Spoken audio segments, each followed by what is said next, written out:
don't know how to say this without spoiling it. The final part of the game was very basic, very easy, and the actual gameplay for it was really unsatisfying.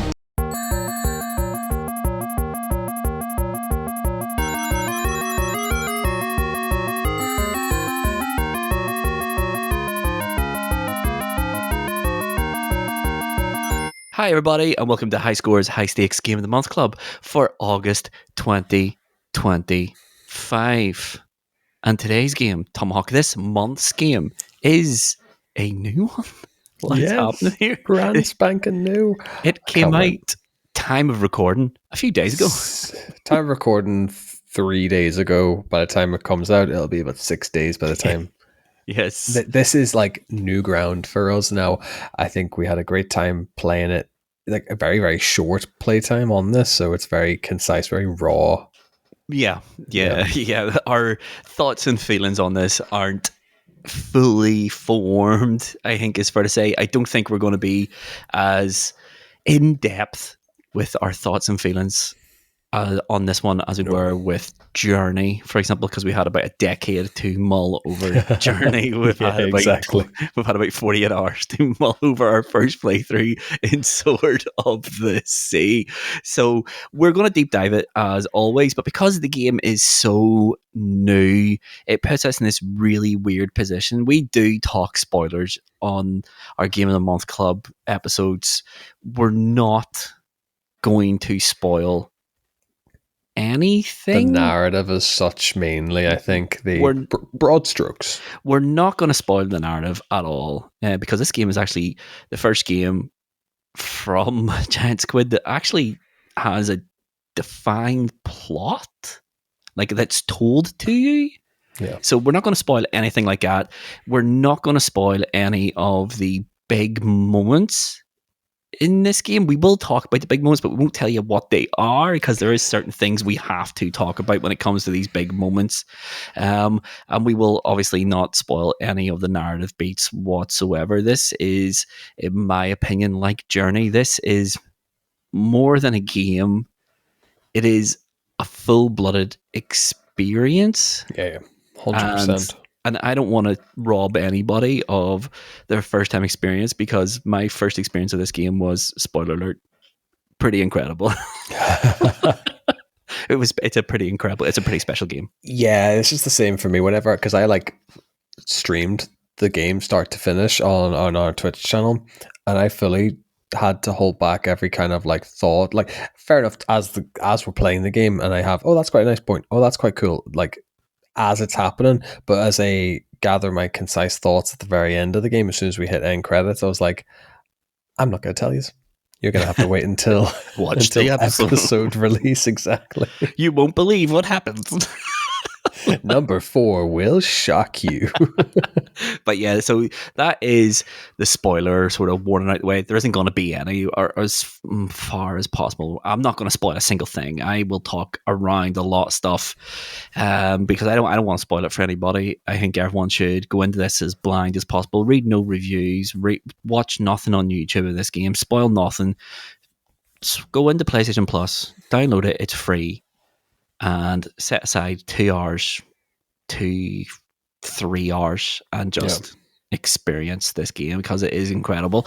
I didn't think 4 minutes into the recording we would be revisiting the question we asked all the time during Journey episode, but this really does reignite in me our video games art debate. Oh yeah. This is definitely one of those games, 100%. It's just, I was like, come on, this is for context, this is a game of the month that I've wanted to do for about 2 years, 2.5 years now. The second that state of play happened and all you saw was the sand dunes and your little wraith just gliding on the glowy blue sword, I was like, we have to play this game. We'll have to review this game. Yeah. And then it was a case of just waiting but it's now. The time has The come. time is now. The time was a couple of days ago, in fact, because I, like you, as soon as this became released, I downloaded it and then I sat down, I put my headphones on,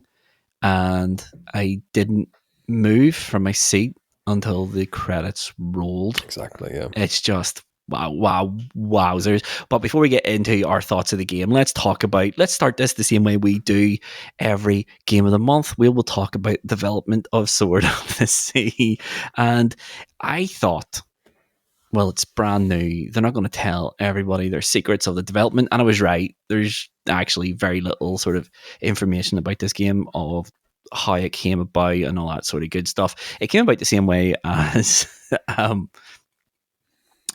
Journey did, as Abzu did, as the Pathless did. It is just giant squids' ongoing search to take across and join up narrative, thoughtfulness, and serenity in a video game form. And once again, they've taken Smash that those out the park. 3 pillars and built the game entirely around them.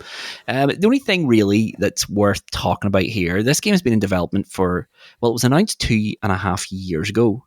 It's a 3-hour game, so you put the math together. The development for it was stunted, it was difficult, and it was all caused by funds. It was all caused by funds. I mean, as much as we bang on about how good Giant Squid games are, and even, that game company, as they were called before Giant Squid, all their games have been absolutely, in my opinion, masterpieces, every single one of them. Yeah. They've never been big sellers. Journey is still their highest selling game, which is strange because their last one was the Pathless, which started life on iOS and Android devices. It's another good one. There's a lot of the Pathless's DNA in this. But the director from the game was speaking with an actual reputable video games journalism site. I can't remember which one it was. I will put it in the show notes. It's that reputable. Luvva doesn't even remember. I can't remember. It's not that dweeby guy from IGN anyway. You know who he is. The rest of the world knows who he is. The one that looks like C-Ran. We will give a bonus point to an audience member if they figure out which one that is. But yes, no, he was doing an interview about the development of it and how important going day one on PlayStation Plus was for this game. And he said, quite simply, if it wasn't for the deal they had with Sony on PlayStation Plus, they, as a company, would no longer exist. In his words, Sony. It's a weird way to, like, because we covered this in Journey as well. I think they're just constantly hampered by money. It's monetary problems, really. They want to push the envelope in like what their little game engines can do, I suppose. And you would think they'd learned by now, but obviously these are financial constraints that probably other people have put on them, going, oh no, the game has to be done in a specific way, and then they push back and go, no, this is the vision and we're not going to deter from this. Yeah, I think that's the issue. They are probably, they're never going to make a mass marketable product. That they're just not. It's not what they want to do. They want to push the envelope for a lot of different things. They want to make emotive games that sort of stand by themselves in a sea of games that are, to be quite frank, copy and paste Unreal Engine or Unity Engine games that all look the same and they all have the same control scheme and they all play the same and stuff like that. Whereas Giant Squid are going for something deeper. They really, really, really do make works of art that are timeless and that, with me personally, they resonate with me 100%. I every time they release a game, I buy it, I play it, I love it, and that's just the way it is. Oh, definitely as well. It's one of those things, like whenever I was telling people that we were playing this and we were going to talk about it and put the episode out for it, and you mentioned the name Sword of the Sea, and then they go, oh, what's that? I've never heard of it. And then you mentioned Journey, or you show them a picture of the sand dunes and you show them a picture of the scarf with your little spriteling character, and then they know that. I think this is one of those games, I think in a couple of years, couple of months even, this will be one of those ones that is that visual note will come through and everyone will be like, Sword of the Sea. Quite possibly, yeah. Like all great artists, they are all go unappreciated by the majority in their own time. But in 20, 30 years in university courses where they're looking at video games, there's no doubt every single game in their catalogue will be taught as a stand-up. This is how you make art with video games. And yeah, I love them. But that's really it for the development of this game. It was long, it was hard, it was looking desperate. At some one point, this game was probably never going to be released, and I'm sure someone at Giant Squid reached out to publishers, and Sony was like, "Come back. We will usher in a new age of artsy fartsy chilled games. We will do it together like we did before." And for me, I'm glad Sony did, because this is one heck of an experience, and the experience with Sword of the Sea starts before the first flash screen comes up on screen. But before we go too deep into it, let us just take a wee breather. This is probably people's first time listening to us, and they're probably thinking, who are these guys? We're High Scores, High Stakes, competitive PlayStation podcast. In season, me, Tomahawk here, and our other host, Cardinal Smith, compete against one another in video game challenges. Every week we play a new game and compete in a challenge in our league table. Winner of the challenge gets 3 points, second place gets 2 points, third place gets 1 point. Whoever's top of our league after 12 weeks wins the coveted High Scores, High Stakes Cup. When we're not in season, we do our side quests, which are just where we talk everything PlayStation, everything gaming. And the last Monday of every month is this Game of the Month Club, where we pick a game, we play it through the month, then we come back here and deep dive review it for your listening pleasure. And that's who we are, and that's what we do. If you have been listening for a while and you haven't yet, give us a star rating, give us 1 star to 5, or you think we were worth, that's what you give us. If you want to give us a written review, that's even better. We will feature that on the homepage, which is highscoreshighstakes.com. There's lots of writings there. There's tons and tons of stuff, but most importantly, what is there are links to everywhere you can find us all over the internet. And if you want to share our podcast, if you want to support our podcast, the best way of doing that is sharing it with family and friends. Just send them a link to this episode or whatever episode you think they like. With all that being said, Tomahawk, in record time, Cardinal Smith would be happy because it didn't take 5 minutes, it took 2. I think the time has come for us to journey along a pathless road in the hope of seeing aquatic flower. And I hope our journey flows well as we deep dive, like Abzu, into Sword of the Sea. Oh. Let's go now. After that glorious segue, Tomahawk, we are back, and we're going to talk all things Sword in the Sea. Of the Sea. Before we start talking about it, I want to retcon something I said at the start, the first part there. I said the 3 pillars were 3 pillars, but I got them wrong, I believe. I was right with 1 or 2 of them. The 3 pillars that Giant Squid decided to focus on with this game is emotional connection, which I believe I said. The other one was motion. And the third one was nature. That's the 3 pillars. That's the 3 pillars. But let's talk about this game. Where do you want to start with it? Because there's a lot to be said by this. I think I alluded just before that we paused there to the experience of this game starts before the first splash screen hits your screen. And I am, of course, talking about the music. I was going to say, can we please talk about the music? Because, like, big up to, was it Austin Wintory? Wintory, yeah. Just phenomenal. I said this to you when, like, pre-playing the game. What I wanted to do was listen to the soundtrack in isolation, play the game with the soundtrack in tandem, and then listen to the game, a soundtrack post-game in isolation.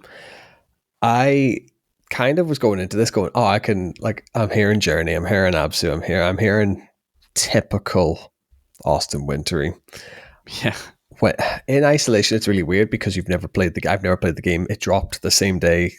The soundtrack dropped the same day the game did. So I was like, okay, I can kind of picture how I imagine this scene. Yeah. But it pales in comparison to actually seeing it in parallel with the actual scene as the game unfolds. Like, it's just brilliant. Yeah, it's stunning. It's stunning. It really is. I think we were talking about music and video games in our group chat, and I think was it Sherry said, I think the best song ever is Stones from the Ultima Online, which is a heck of a pick. It is a deep, deep, deep cut. But I think he said, it's one of the very few pieces of video game music that's made me feel things. Every single track in this game is designed to make you feel something. And Oh yeah. it is just a tour de force of composing for a video game. Is like as good as the soundtrack was for Journey. This, in my opinion, is I probably think this better. sticks out a little bit more, and I think I couldn't really listen to Journey in isolation to the game, Mm-hmm. whereas this one feels like a proper score, Yeah. and you can get away with listening to this in isolation to the rest of the game. No, I just think it's so well balanced. There's not enough. Usually, you get an awful lot of like foreshadowing undertones in a lot of Mm-hmm. the music as well. It does it so well. Like the theme runs start to finish throughout, and then it just undulates with like, and it really reflects each biome as such that you go into. The music it does it such a good job of telling the story of the game as well. Yes. I was going to say this. I think I love listening to the Journey soundtrack just because you can visualize where in the game this music plays. Effectively, it's very contextualized to the video game, which is what you would expect. It has to be. It has to contextualize what's going on screen for you.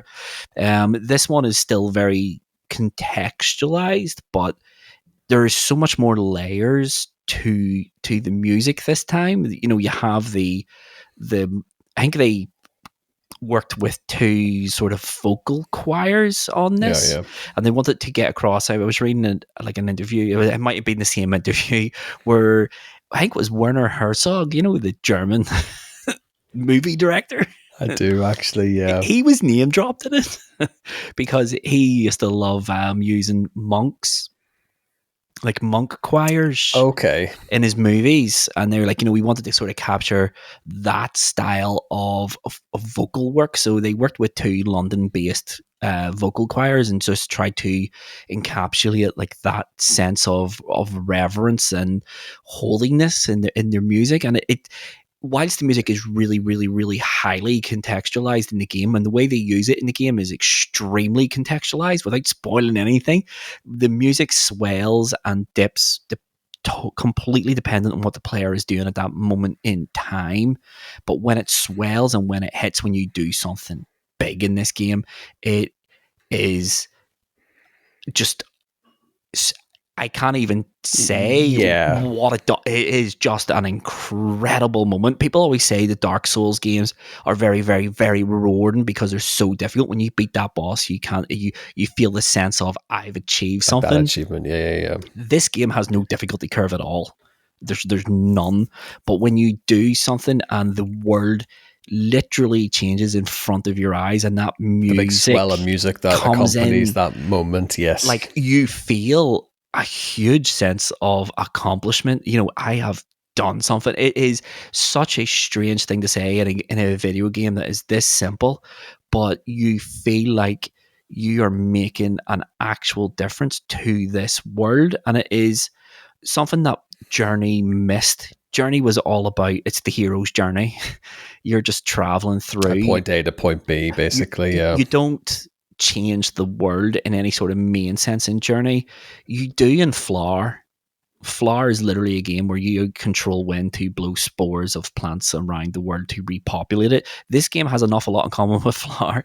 Yeah. Your job here is to save a dying planet, and everything you do, you see those little sprouts of life.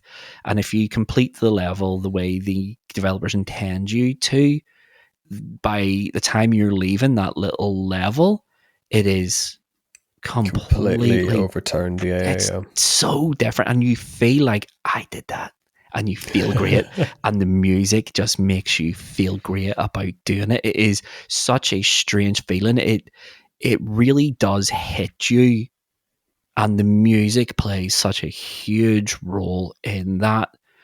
It is just an incredible audio experience, and it's mostly thanks to the incredible scoring. It's just, it's wow. It is.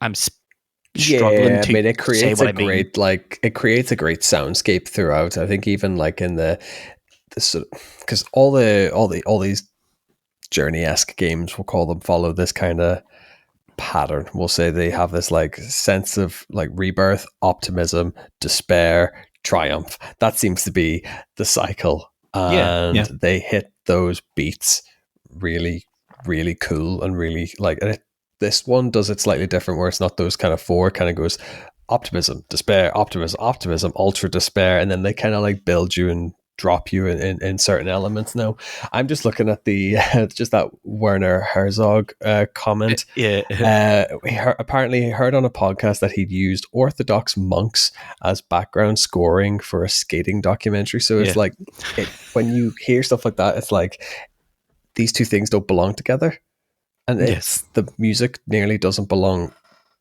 to certain aspects of this game because I genuinely was thinking, like, just talking mechanics of the game.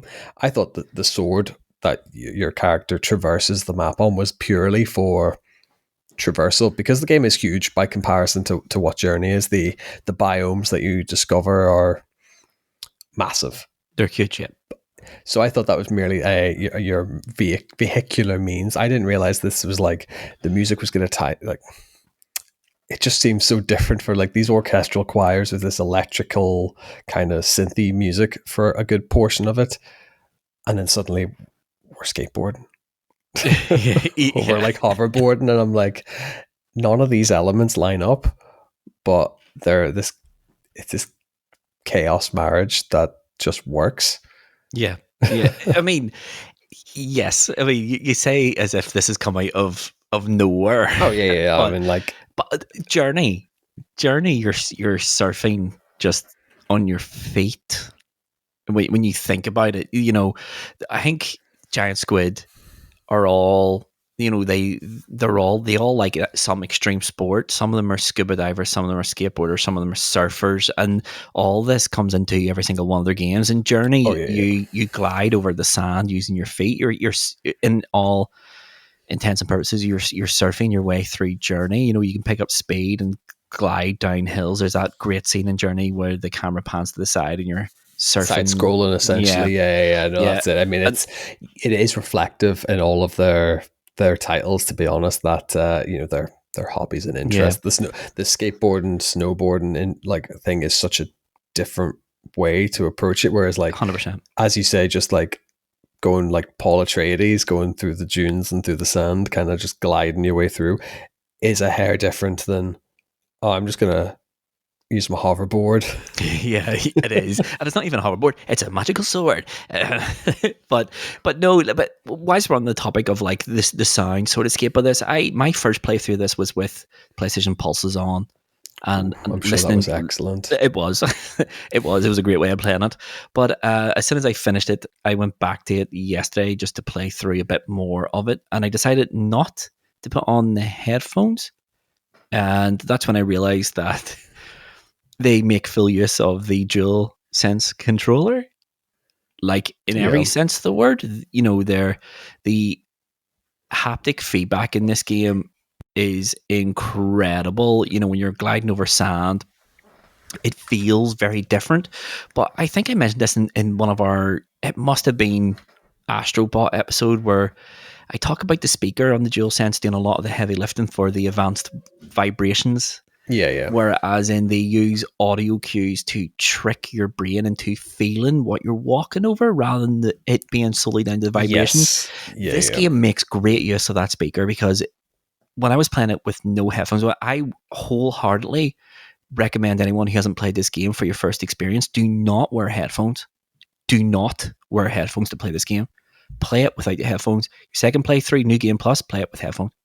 That's really interesting. I mean, like we talk about sound and we kind of just think like the stuff in the game, the composer, the orchestra, all that kind of stuff. We tend never to really talk about the the audio output as well, because I did the same thing. I headphones in, streamed it, and all that kind of stuff. So I was only kind of getting the haptic feedback. So when the sword goes over rough terrain, you feel that in the feedback. Yeah. So I then went and did a little bit of New Game Plus and just put the headphones on, not in ear, just let them play at a full volume.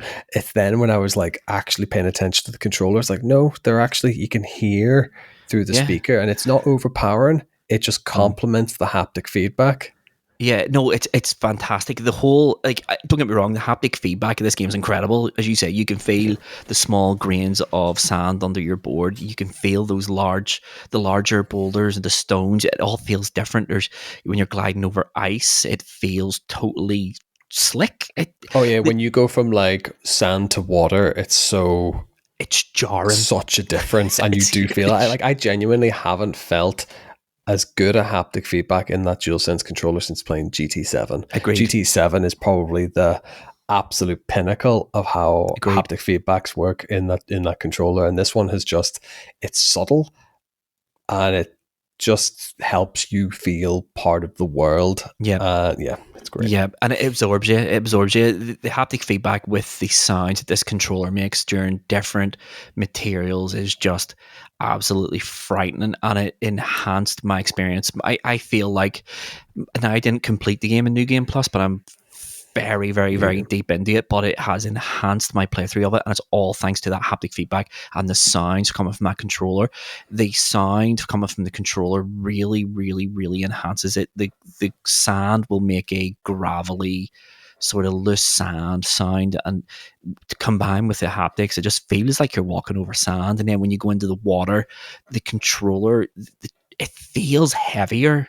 And the sound coming from the controller is just sloshing water sound, and the vibrations in the controller is a lot more undulating. It feels like it's going in a big circle, whereas when you're going over the sand, it feels like small circles.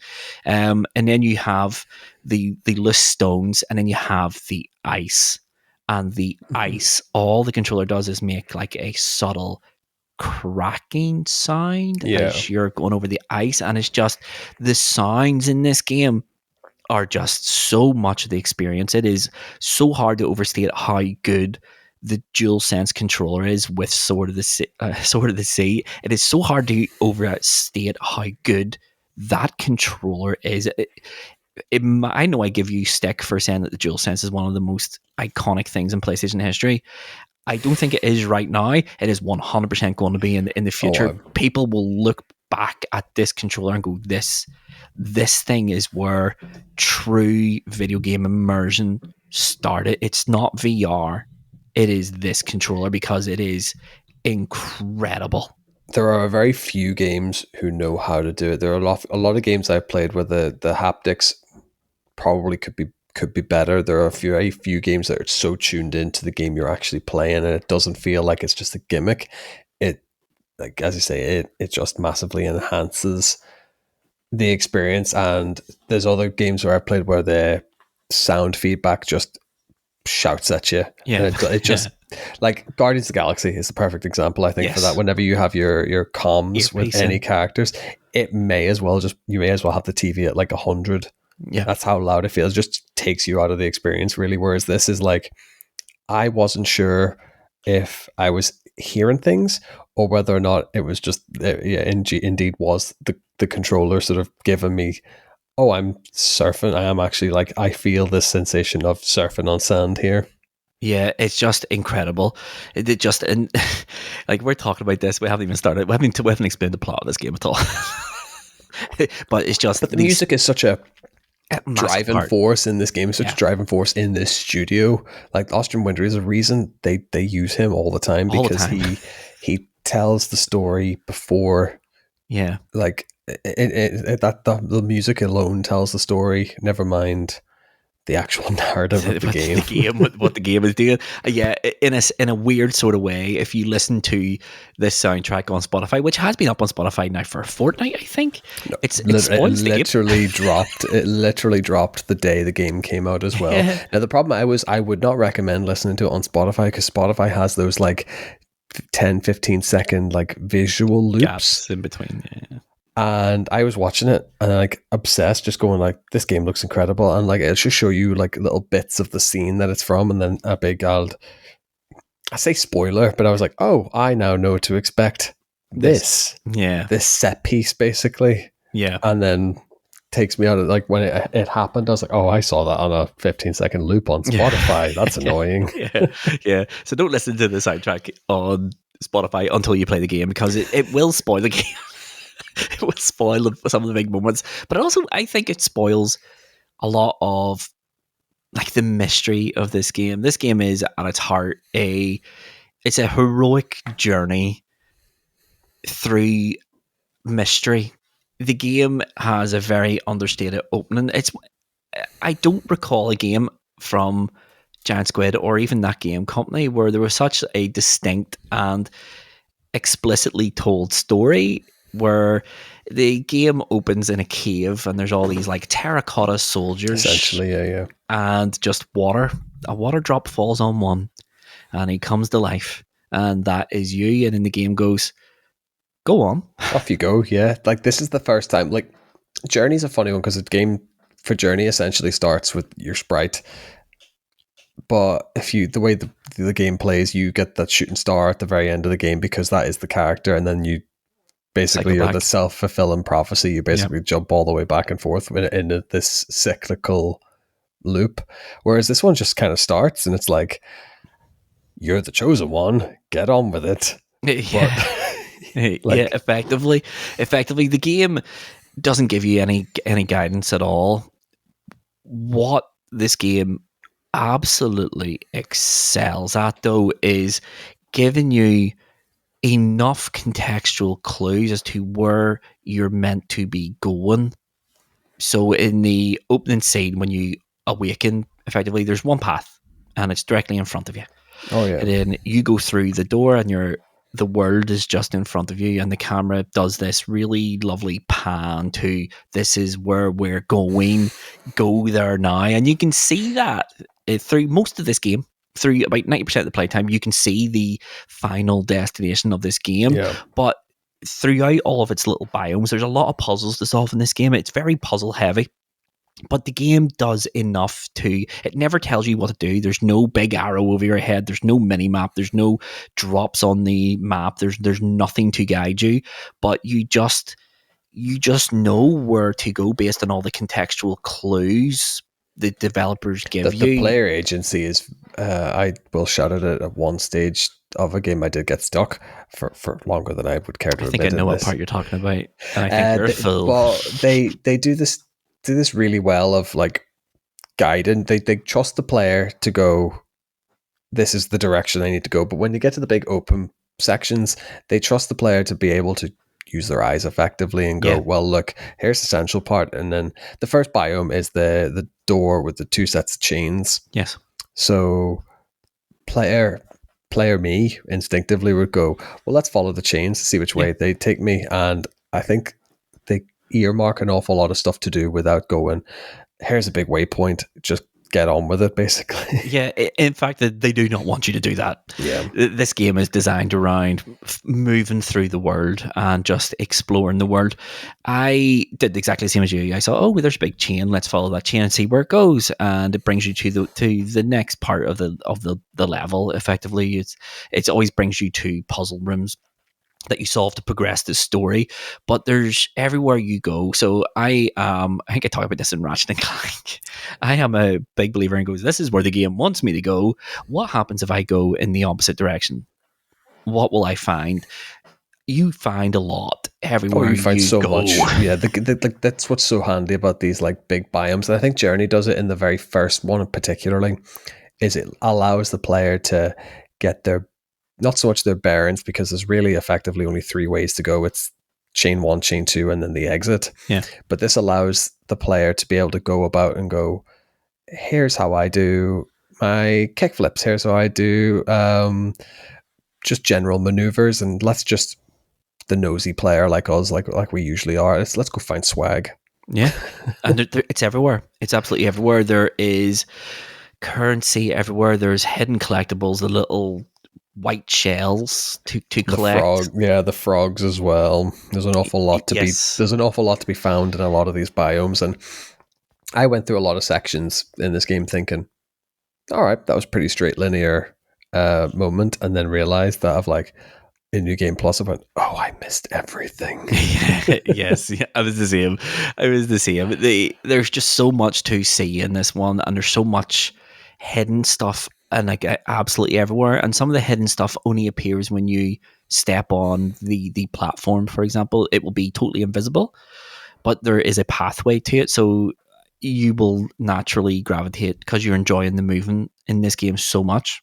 You will naturally want to move around a lot, and you don't want to just rush from point to point to point to point. You want to take a time in and look around, see what you can find the shell, find the frog, find hidden tetra, the currency, and then you jump up a couple of platforms with some wee jellyfish in between, and Yeah. you land on the platform. Bang! All of a sudden, there's a chest in front of you that contains 5 tetra bits, or it opens up another jellyfish, and you just continuously go. This is a game that, yes, the developers want you to see the story. The difficulty of this game, it's almost impossible to not see the end of the story in this game. Let's just be brutally honest here. They want you to experience the story, but they want you to experience the world. This game is all about the world. The world is the main character in this game. The whole plot of this game is this is a day. There was something has happened in the past that it's alluded to. It's very much Greek mythology based. There was a monster or a demon and a god had a fight. They both destroy each other effectively and then destroy the planet. Yeah. And it is your job to bring water back into this world. That is our quest. Just bring life back to the world. Yeah, I mean, the story's told on like murals and text crawls and stuff like that, all the way like the cairns, stones, like the stone tablets. Yeah, so I think one of them was like life. I think one of them basically said something like life has 2 constants: things that are born and things that die, and then it alludes to the big bad, which. Funny thing about these games don't usually have a big bad, which I thought was really, really cool. And it's like this anomaly, this entity, it always alludes to this creature that can't die, won't die, and it's peppered throughout the game, really. And it was like always alluding to this ender of worlds that has basically led it to this point, and they constantly foretell about a hero who's going to come out and fix everything, and then the title, The Sword of the Sea, gets referenced an awful lot as well, and it constantly alludes to, as you're playing it, and you're like, is it me? I must be the hero. Yeah, it's so good. There's a lot of contextual clues around as well. There's lots of murals and stuff. It's all very Greek mythology. It is Greek mythology. Let's just be honest. It's 100% Greek mythology. But the way they want you to experience the world is they want you to explore. They go to great lengths to make sure that even no matter how far, every biome is surrounded by a void, and if you jump off the void, it'll just spawn you at the entrance of the biome. But they will give you, let's say, fur. In fact, they want you to go around. There's things to explore. There's lanterns to light. There's water to bring back into this world. It is just so good to be in this world and just move. What I love the most about it is even during when this was announced, I think me and you said this looks like Journey 2. What I love about it was the little technological leaps, like the sand moving like water.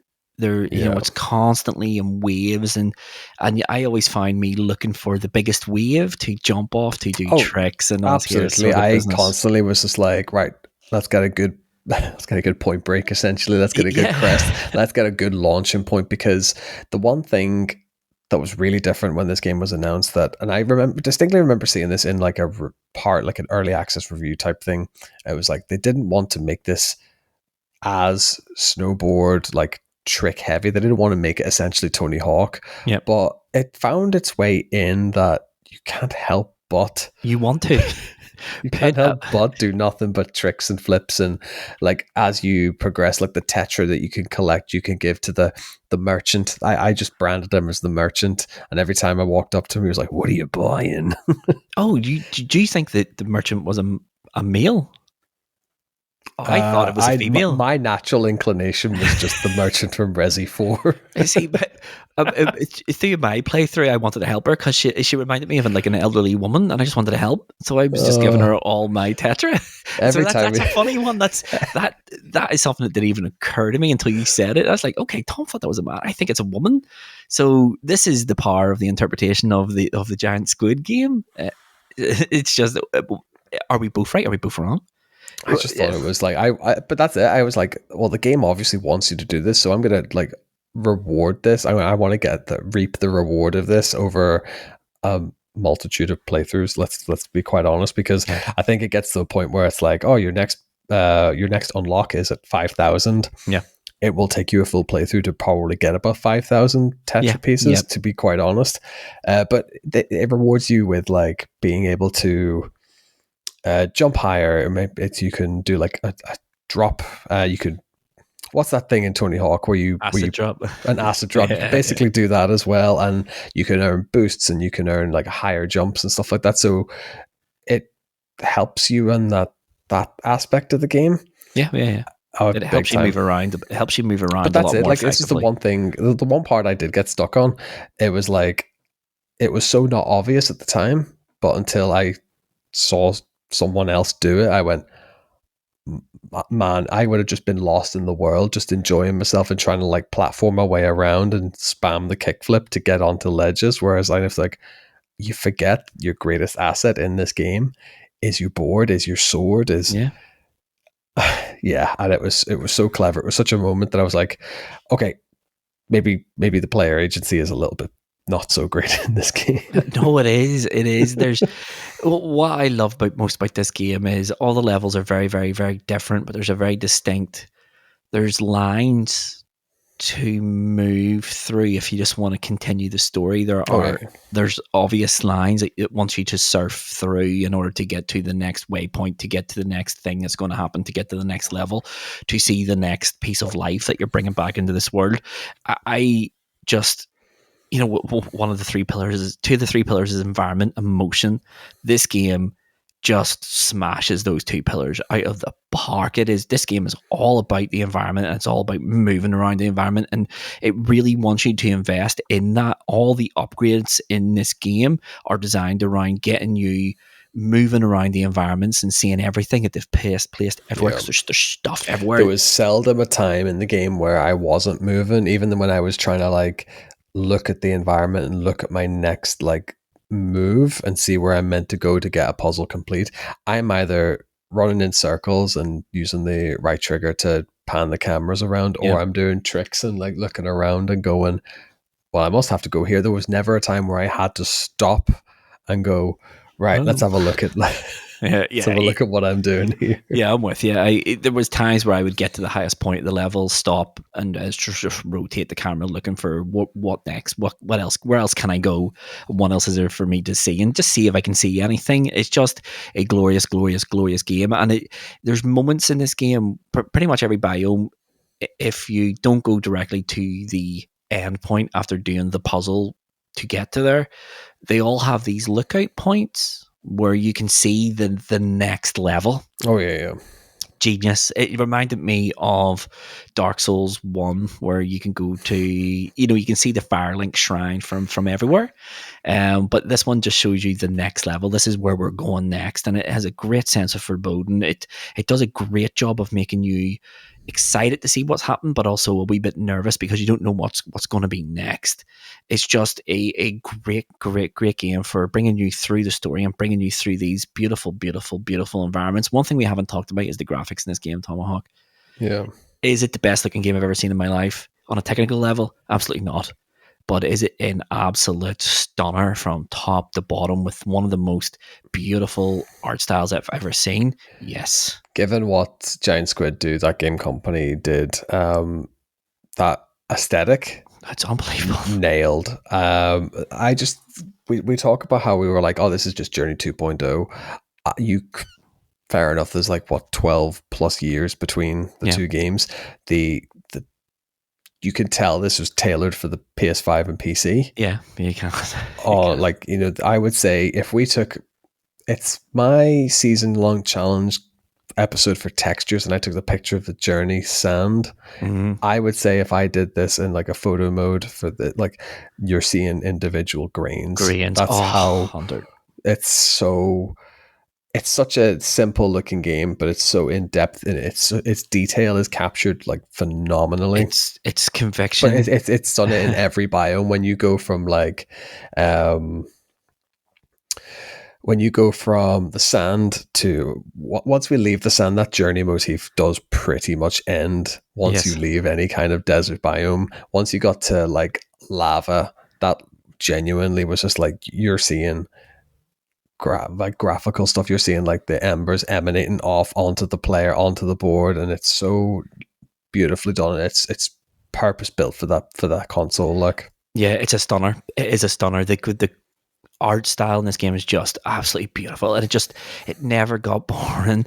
And just bringing back the water, those little cutscenes of the water coming back were just breathtaking. The water effects in this game are just beautiful. The way it sort of, when the water comes back, it unveils hidden sort of geometry below the ground, like, what was before there. yes, Yeah. and you can see it through the transparency of the water. You see wildlife in the water, your reflection in the water when you hit the water with an acid drop and you go below the surface, and the sound from the controller comes out, and this is a game that looks just absolutely incredible. Like, I don't care who you are, if you're playing this game and the graphical style does nothing for you, you are dead inside, because this it is just a game that If is, the game doesn't evoke any emotion on any level, then yeah, you're you're dead. soulless. Like, but Yeah, get the doctor. it has to resonate. Something has to resonate somewhere. We obviously understand that not every game is for everyone, but man, there's moments in this game where I was just like, oh, I'm feeling feels here, like, and in some way, some metaphorical sense, at least, anyway. But yeah, like the narrative is great, and it is purpose like told through like these Cutscenes. tablets and cutscenes and Yeah. stuff like that. And the Wraith just has this like cool wee journey. Like, there's moments where even he says nothing. He says not a word. These moments of like doubt, and there's these like little narrative beats that kind of just inspire hope to get to Journey's End. I don't really think he knows what Journey's End is. He just knows that it's like pre-programmed in, just make the world better than the way you found it. Leave it better than what you find it. That's my granddad used to say. That's everyone's job, is leaving the world a slightly better place than what it was when they came into it. But yeah, no, the story's fine. The story's fine. I think I felt the story was kind of just like almost like a backseat passenger. It has its moments, it has its fake outs, it has its, as you say, moments of absolute terror, moments of overwhelming joy. It's just it sweeps you through. I didn't find myself dying to find out what happens next. I didn't really care. At the start, I was more intrigued just because of the way the story is told, without spoiling anything. There's a mystery within a mystery at the start, but that mystery quickly gets wrapped up, and it makes total sense. But once that happened, I was like, okay, I just want to see what's next. I just want to experience what's next. I just want to bring life back to this. That was my driving goal. I want to see all the life, and I want to get back all the water that I possibly can. Yeah, do I want to see the end of the story? Of course I do, but I don't care about. I'm shelving that, and my most important priority is what is next, and how much better can I leave that place. And that was what drove me through this. And it's a strange thing to say, because I am all about, usually in games where the game just leaves you to yourself and lets you do whatever you want, I struggle with that. I need direction, and I need I just need something to divert my attention. This is what I'm doing to move this game on. But this isn't like a game like, say, Spider-Man, where you can be bogged down in one area with abundance of side quests and NPCs. This is like you're bogged down with you've got two big puzzles in the game to kind of figure out, like pathways or things that you have to kickflip or jump or double jump your way through them. Or in the later games, you have to like water ride or like float your way through them. Like some of the parts of the later game become a bit tricky, and just kind of remembering how you have to go like triple X or triple Yeah, triple tap jump. Yeah. X, and then Hold it. trying not to time out and hold it, and how that works and stuff like that. Some of it can be a bit kind of tricky on it, a bit more mechanically dense Oh, it's a lot more gamified. parts. Yeah, there's a lot Yeah. more game in this one as well, especially when you could take breaks away from the narrative, breaks away from the puzzles, where these levels and biomes have like your trick attack or high score areas. Areas, yeah. It's just it takes away from like the narrative, and if you just want to chill and do 40-second, 50-second runs and accumulate a high score for bonus tetra, then yes, absolutely. I remember reading them that they were saying that like they didn't want it to be a core mechanic in the game, but I like how they've left it in as Oh, yeah. like here's a shrine that people would have kicked back and done this. Yeah. It's weird. It's human nature. Put a plank of wood under someone's foot, and the first thing they're going to do, I don't care who they are, if you put a skateboard, if you bring out a skateboard to anybody on the planet, the first thing they're going to do is go, "Can I have a go?" do you know what I mean? And, the people, when they see a skateboard, always try to do the same thing: try to ollie, try to jump it, try to do something that looks cool. Yeah. And I'm glad they left it in. I'm glad that they didn't make it a core mechanic. It's a really important thing to talk about here as well, is the distinction between an extreme sports game and this. This is not an extreme sports game in any stretch of imagination. The trick mechanics, you can't feel the trick. You can hit the ground too hard. It doesn't make any blind bit of difference. You don't wipe out essentially. It's just I think when you look into like the stuff that they add in New Game Plus, it does like slow you down a little bit, but it does you don't fall off your board essentially. No. And it's not good, like combos and tricks and high scores and all that kind of stuff is a little added bonus zest. It's just bonus stuff. It's just for the gamer inside. Funny, as I was streaming it, I remember getting to a particular point, and a good friend of the podcast, Really Crash, came in and basically just went, "So are we sorting or are we Tony Hawk's?" And I was like, "No, this is actually canon now. This is a Tony Hawk biopic, because Tony Hawk is a interdimensional creature, and this is what he did to become Tony Hawk, and the game obviously ends when he completes the 900 for the first time." It's Kelly Slater's Pro Surfer 2. So it's a great game. I was reading a review for this, just doing some research for this episode, and this reviewer said this is a strange sort of game. It doesn't reward you for being good at it. It doesn't reward you for, mastering the mechanics. This is the first game he's ever played that just rewards you for playing it the right way. Yeah. And that is such a great synopsis for this game. You don't have to be good at video games. In fact, if whether or not you're good or not, you're seeing the end. You're seeing the end. But there's a right way of playing this game, and it is just allowing yourself to be absorbed by the plot, absorbed by the vistas, and just absorbed by the mechanics, and just sort of engaging on all levels with all these things equally. And I think it's impossible for anyone to play this game and be disappointed. It's a real beautiful looking game. It's a really beautiful sounding game, and it's a real beautiful just playing game. So it is. It's just a great game all around. It is. I'm in love. Like it rewards you for taking the story. It rewards you for just like wanting to kick back and do, like, even in New Game Plus, it starts to unstrip things away. Like, it gives you a speedometer. It gives you a high scores like multiplier. Your trick, as you're doing your tricks, it like gives you all those extras. So it starts to add in like the game elements. Mm-hmm. So for the first time when you're playing it, obviously you're just going to play it for the most part for the story, get from A to B and figure out what is going on in the world, and then run through 2. You can just kick back, and what I didn't realize it was doing in playthrough 1 was accumulating your score in all the high score high score mini games, and as you're just traveling and doing kick flips and heel grabs and all this kind of good stuff, and all your flips and spins, it's giving a running total. Yeah. And it just secretly at the end of the credits, here's your score, which you can't skip. It goes, here's your score, here's your total score, and I went, okay, what? Yeah, I was the same. I didn't realize that there was a score mechanic. It is totally obscure to you in your first playthrough. That's purposeful. And that is purposefully just to not distract you with game things. They don't Yeah. want you to. Oh, yeah. You don't want to be bogged down with like, oh, I need to get the best score, and also because it'll detract from the narrative. The experience, Yeah. your first experience of it. Yeah. I think I put into our group chat last night because as I said, I started playing it again last night and got near the whole way through again. The second playthrough is better. You understand what the game wants you to do. You understand everything. You know what you're looking for. I think the second playthrough is better than the first playthrough. The first playthrough is something special, but I think I'm enjoying my second playthrough so much more because it's a new game plus, and I'm kept everything I unlocked my first playthrough, and it's just brilliant. It's just a brilliant, brilliant, brilliant game. It's not perfect, so let's talk about some of the things that were less than perfect.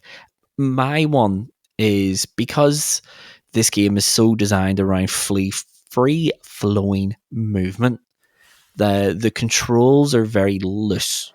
Now, 99.999% of this game, you will not notice how loose the controls are. So when I say loose, I don't mean it feels really slow to turn. It's the exact opposite. It Turning seems too to quick. take a long time for turns to start, and then all of a sudden you're turned. And it never rears its head. The jumping's very floaty. Everything's designed around just allowing you to express yourself in these environments. You know, your jumps seem to go far too high and stay in the air for far too long. Everything is just nice and flowing. It just wants you to move around this place as graceful as possible. And I understand exactly why I've designed it like this. However, Tom, now I don't know how to say this without spoiling it. There are moments in this game where your primary mode of movement is not your sword, and it is in Okay. Yeah. these parts is where the loose controls are really apparent, like super apparent.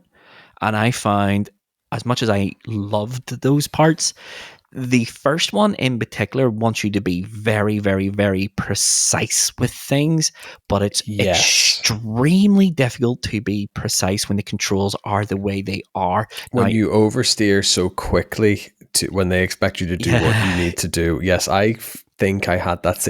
Like, the best way I can describe it, it was brilliant to do the thing in tandem, yes. but to do it with like as the thing kind of was like it could have gone on for less time. I mean, enjoyed that. I enjoyed it for what it was and what it was trying to do in the sense of the game. yeah. I just think that section probably could have been went a hair too long. Now, I know where you're coming from. I disagree with you, but I know exactly. I know what you're coming. I know what you're coming. I do know where you're coming from. I want to preface this by saying I didn't notice this in my first playthrough, because in my first playthrough I was just moving around and just trying to see what I could, but primarily I wanted to make my way through the game because we didn't have much time to get ready for this. Yeah. So in the first playthrough, I noticed it a little bit. It didn't really annoy me. And I was like, this just feels lovely. I like this. It's a wee bit annoying in parts where you have to take a massive circle back to get lined up for a jump.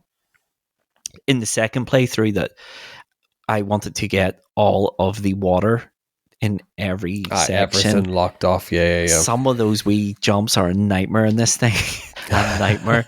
But they're set pieces and they are spectacular. I think in the group chat when I played through it the first time, at the end of that first set piece, I said, how are they going to top that?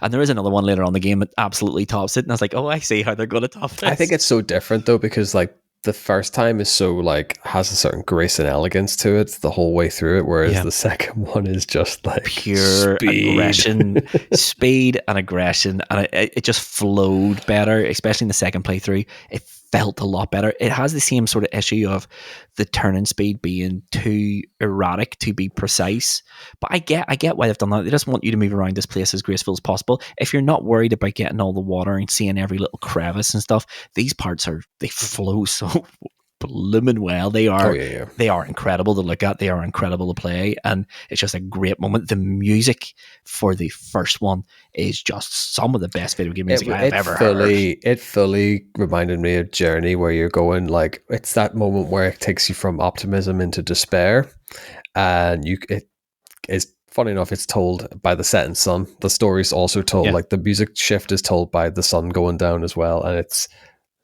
c'est magnifique. It's basically a carbon copy in this instance as well. You're traversing down to the point where you do the bit.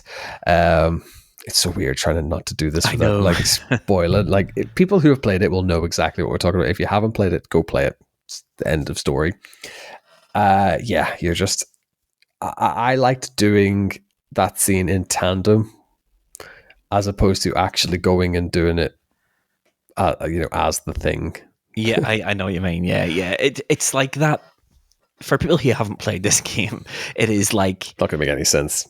it's not going to make sense, but we'll try and make it make sense. It is, if you've played Journey, these set pieces are very much like the flying set piece in Journey, where you're given all this freedom to do what you want, and it looks incredible and it feels incredible. That's what these things are, but you're not flying, and that's all I'm saying. They're just incredible, but like, yeah, let's.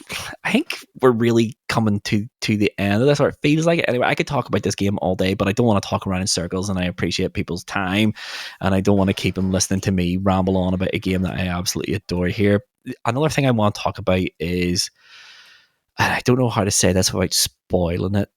The final part of the game was very basic, very easy, and the actual gameplay for it was really unsatisfying. However, the payoff with the story as a result of this is utterly incredible. Oh yeah, like the actual like trade off for it was really good. It just felt like it took us. I get why they've done it. I kind of Oh, me get. too. I 100%. get as a story engine, the end, what happens in the end game and how the end game, like what you need to do in the end game. It's very different. Like the whole game has been very different from everything these guys have done. Or it actually feels like a game and it has a purpose, and like you have to follow. Do you know what it reminded me of? This is going to be really. It reminded me of the final, like the end game of Dino Crisis. Oh yeah. Unreal section. It's effectively an Unreal section. Yeah. And I was just like, this feels odd for the rest of the, like, from what I've played throughout the entire game. But, it gives you the satisfying narrative conclusion that, like, the prophecy is fulfilled and all this good stuff as well. Like, so. Yeah. One thing I will say about the end section is the section that just happens just before it is extremely intense. For like, when I say intense, I don't mean it's intense from a gameplay perspective. It is, when I say it's intense, it is emotionally intense on the I on the audibly gasped player. on stream. As I was making my way through the section just before the last section, I was panicking, like physically panicking. My heart rate was through the roof. I was panicking, and then it became apparent, oh, okay, this is That was intended. meant to happen. Yeah. And it's just, we talk about games, and we talk about, we spend a lot of time in this podcast, especially Game of the Month, we spend a lot of time talking about stories and how effective video games are at telling stories, and how it's so different than books and movies. Movies and books are very passive. They tell incredible stories, don't get me wrong, but they are passive stories. You are a silent observer looking in on the action. Video games are the antithesis of this, and I think this is why so many video games sort of struggle with telling a good story. Is how do you tell a great story but stretch it over 20 or 30 hours? A lot of games struggle with that. What I love about Giant Squid is we have this story that is going to emotionally connect with people, and we want people to have emotional, resonance with it. Do we need to make a game that's 30 hours long? No, let's make a game that's 2.5 hours long. I mean, 2.5 hours long, and let's just keep it condensed. Let's keep the pacing going, and let's just let people lose themselves in the game. And I lost myself in this game totally. And the second section just before the end, I was in panic. I was like, what do you want me to do I'm here? not And gonna lie. When we got to this section, I genuinely like that. Just before the end game, like the end of Act 2.5, we'll call it. I genuinely expected a not a retry screen, but like the game just to something. boot me back a Yeah, bit because I thought I'd done something wrong, and I me was too. like, oh no, that's part of the game. That was really It's genius. It's genius. It is. because it happened, and then I went, oh, maybe if I'd like gone this path Yeah, instead, I'd have been can like, and then I was expecting them to boot me back to the previous checkpoint, and then I was like, oh no, I was meant to do that. yeah. I as soon as it happened, I was like, did I what did I do wrong? Yeah.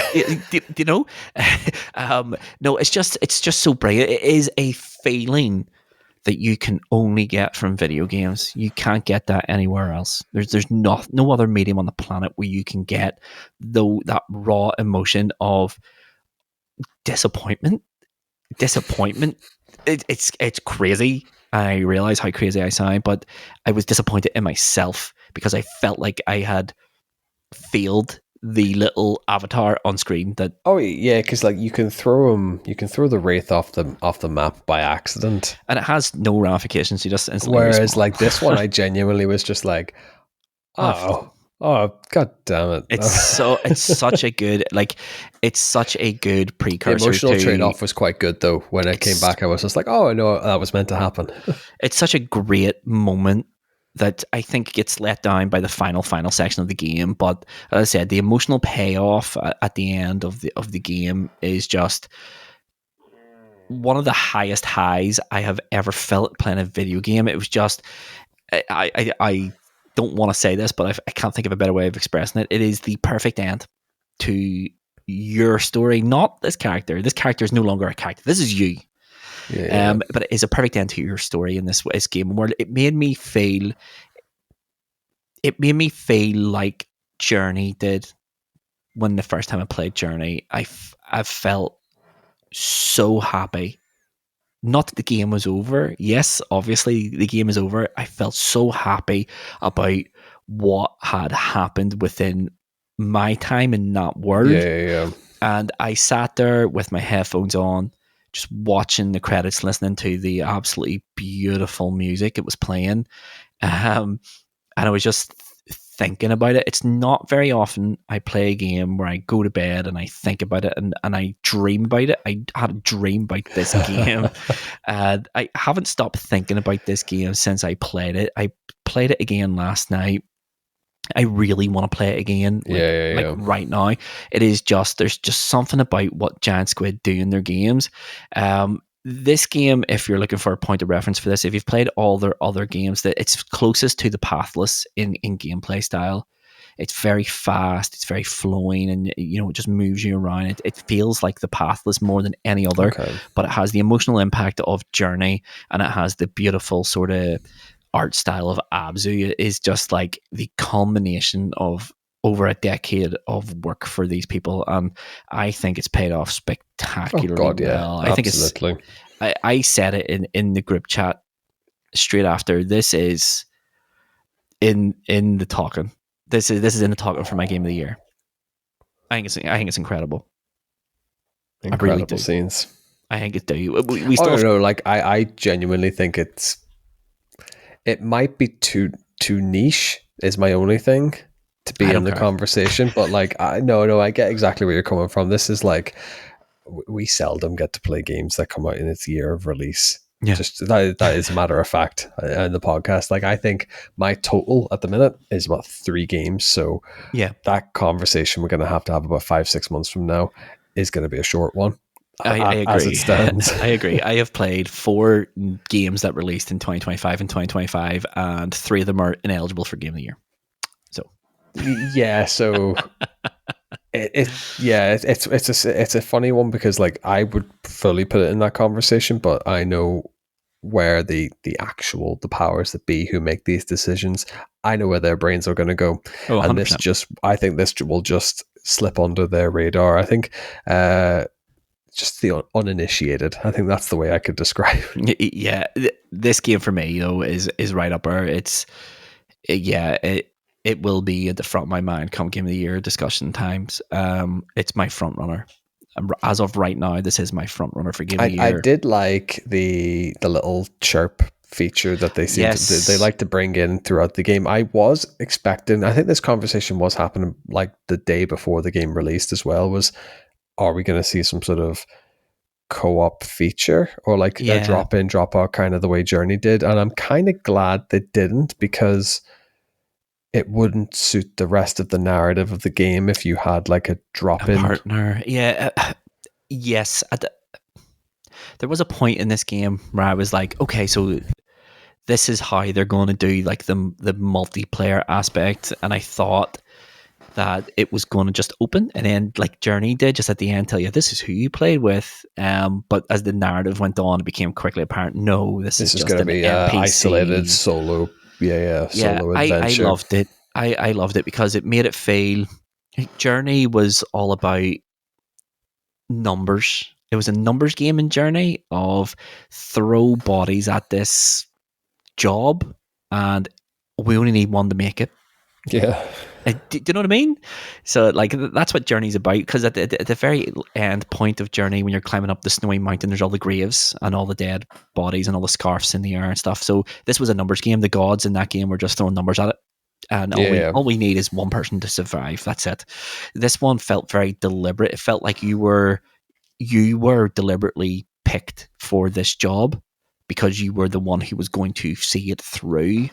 And I think that sort of, if you had two playable characters, then that your special feeling of being the chosen one is no longer. Yeah, you being the hero is like tarnished slightly on it. There was like, I don't know if I want to talk about this one. There was a moment, a little set piece in the game that I genuinely thought we were going to get, like, you know, like in Ghost of Tsushima, where you get like the dual combat mechanic. Yeah. I genuinely at this point was just like, are we gonna fight?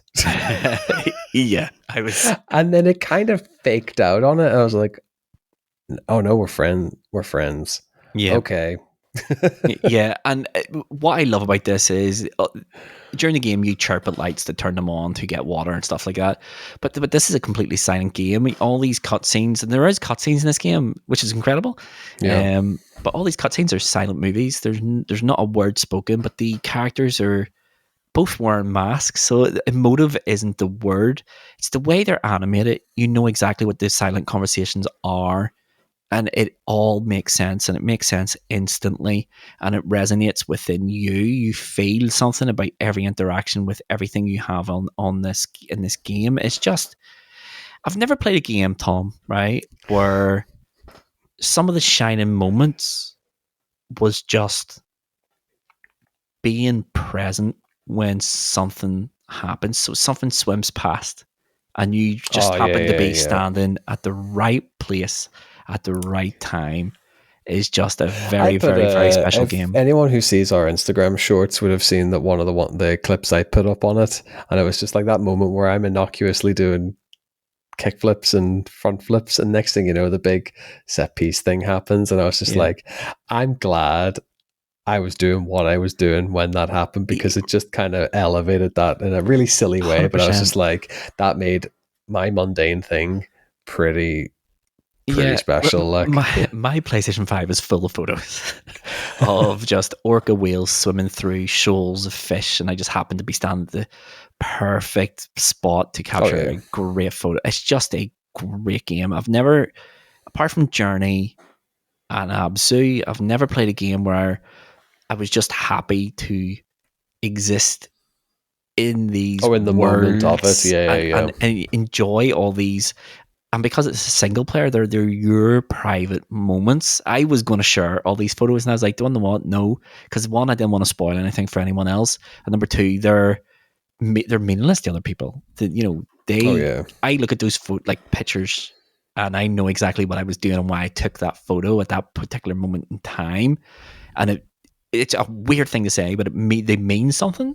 Usually screenshots, I'm taking screenshots for taking screenshots to share on social media. Yeah, exactly. I'll probably never share these photos because I took them for a very different reason. And that was because they made me extremely happy at that moment in time in this game. And this is a game And Giant Squid are masters of this. This is a game that elicits feelings from the player.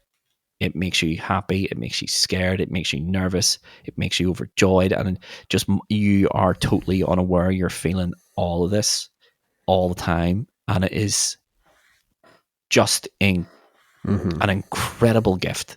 This game is a gift. Not only was it free on PlayStation Plus Day release, but it is a gift to anyone who enjoys games. I don't care if you think this game doesn't look like it's for you. I can tell you right now, give it a go. It is. Oh, you have nothing to lose in this instance. I think like it just nothing. Is.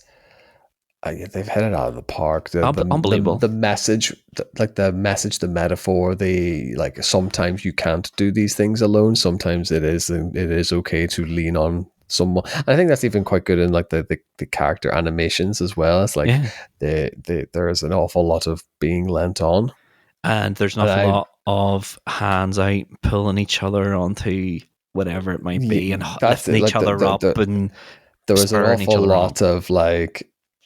The message was very abundantly clear that we're scumbags and we're ruining the earth. Like that is, that message wasn't lost on me. But I feel as if like I went back, like again, we'll circle back. We'll come full circle on this. It was the leave it better than what you found it. I think that's in the game basically just went, come on, do better.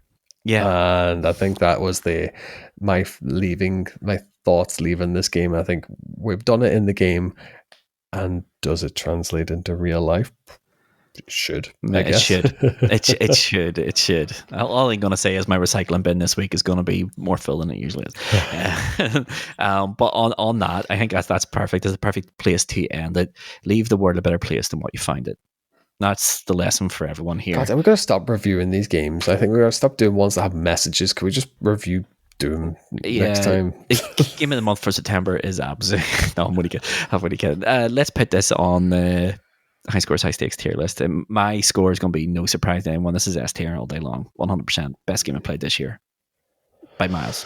Yeah, I mean, it's an S tier. I mean, there's no point trying to like dance around that. It's an S tier game. They've come in with a message. They've smashed it out of the park. It's bold. They've made bold changes into like their formula. Mm-hmm. I think to put in a game that has such a strong message, but also to let it be a game in like these moments of in these isolated moments, they're like, right, just go and do a high score challenge.